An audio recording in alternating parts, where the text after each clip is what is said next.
Check out this incredible LEGO creation depicting the Stygian Zinogre from Monster Hunter. It's packed full of all kinds of incredible building techniques and clever part usage. So in this video, let's take a closer look and examine how this was built, and appreciate the genius work that went into making this incredible LEGO creation. This insane mock was built by the ever-talented Matt Goldberg. And let's just take a moment to appreciate this. It's so menacing. And the way that Matt has shaped the head design and the sharp spiked fur, it's truly the work of an expert. One of my favorite details here is this head design. It uses this rock finger piece. Using this was pretty much the perfect way to translate and mimic the jagged spikes that we see on the face of the actual creature in the source material. Yeah, this piece is becoming more and more common these days, but a set that came with 22 of them in dark bluish grey, well, that was this Porg set. You can see a bunch of them on the back here. It really is a great piece to mimic the look of textured fur. The jaw design here, it also utilizes this Technic plate piece, and it seems like it would allow the jaw to actually pose in some fashion, which is pretty great.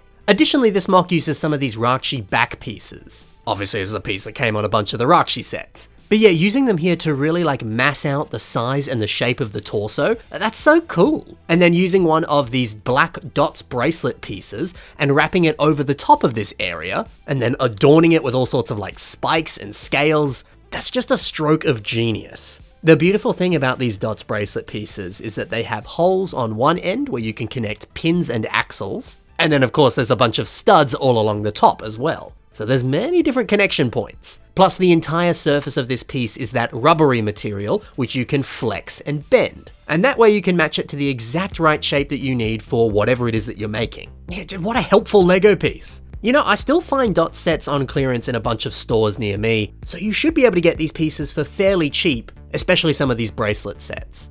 I'm telling you, man, these dots pieces are really good. And this is probably one of the best examples I've seen of using this piece and using it really well. Now, the top part here, it's been decorated with a lot of dark bluish grey cheese slopes, as well as these red quarter tile pieces. There's something so satisfying about seeing repeated smaller pieces like this. It's just wonderful. Another clever part use here is the use of this piece on the base of the torso. This strange looking piece, it comes from a Toy Story 3 set. You can see it here, there's 4 of them that make up this grabby claw on this crane. But if you take one of those sections and you embed it into this larger design like Matt is doing here, now it's just a really cool looking smooth piece that also seems to be holding that dots bracelet in place, really locking it in. That's a very clever part use. And it's also awesome that the texture of this piece kind of matches up very nicely with everything else. I love seeing pieces used very much outside of their original context. Always a delight. Now, I mentioned how nice it looks to see all these repeated cheese slopes on the back. Well, a bunch more are seen here on this magnificent tail design. So this tail's using the exact same technique of placing those pieces on top of some dots bracelets. And my god, the results are beautiful. And also pretty accurate to how it looks in the game. Now, the flexible nature of this bracelet piece, it allows the tail to really have this natural, beautiful curve to it. Some good ebbs and flows. Yeah, what an organic and really beautiful design. Now, looking up towards the top here, we can see that there is a string of CCBS bones just underneath the tail. It seems like this is adding some extra structural support, but it also helps keep the tail from drooping down a little bit. And it does look like it branches out at the bottom there to add a little bit more structural support, but also just to add some cool system pieces on the side so it looks a bit more visually appealing. Yeah, it's great stuff. Moving over to the front legs now, we can see that there's some of these CCBS armor pieces here that come on their lovely set, Bruiser. Specifically, they come in dark bluish grey on this set. But in this context here, it's being used for more of a paw design. Now, we have actually seen this exact piece being used for paws on a set like this one, the Hero Factory set, Rawjaw.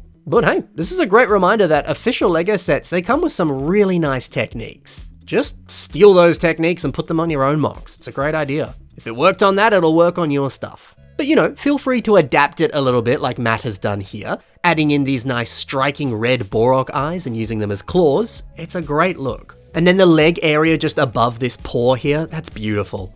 Matt has used this Rakshi upper leg piece, here it is on the set if you're curious, and then he's used that to bridge into some different CCBS armor pieces. It honestly looks really lovely. From this angle too, we can see that there's a CCBS bone in the middle there. You can actually get a bit of a look at how this is made just from this image.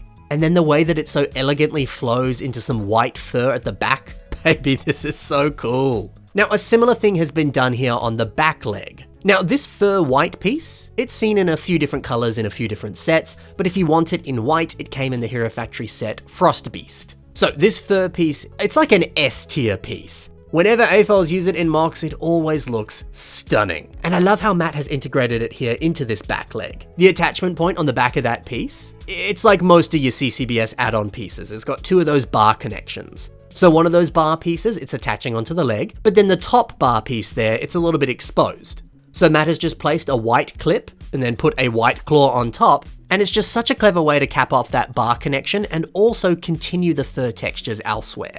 Very, very clever. Something else I enjoy is this little inclusion on the back leg. This piece here, it comes from the Ultra Build Darth Maul set. You can see it here on his shoulders. I feel like people kind of forget about this piece sometimes, and it's such a good part. Look at it, it's awesome. I guess people forget about it because this was one of the last ever Construction sets that was released, so it's a little easy to forget. And sometimes people fob off these Star Wars Ultra Build sets, but mate, they're really good. Some of them have wonderful pieces, much like this one. But back to this leg design. The way that this Darth Maul shoulder piece has been integrated into this back leg, it's stunning. Really is the perfect piece to use for like animal hind legs.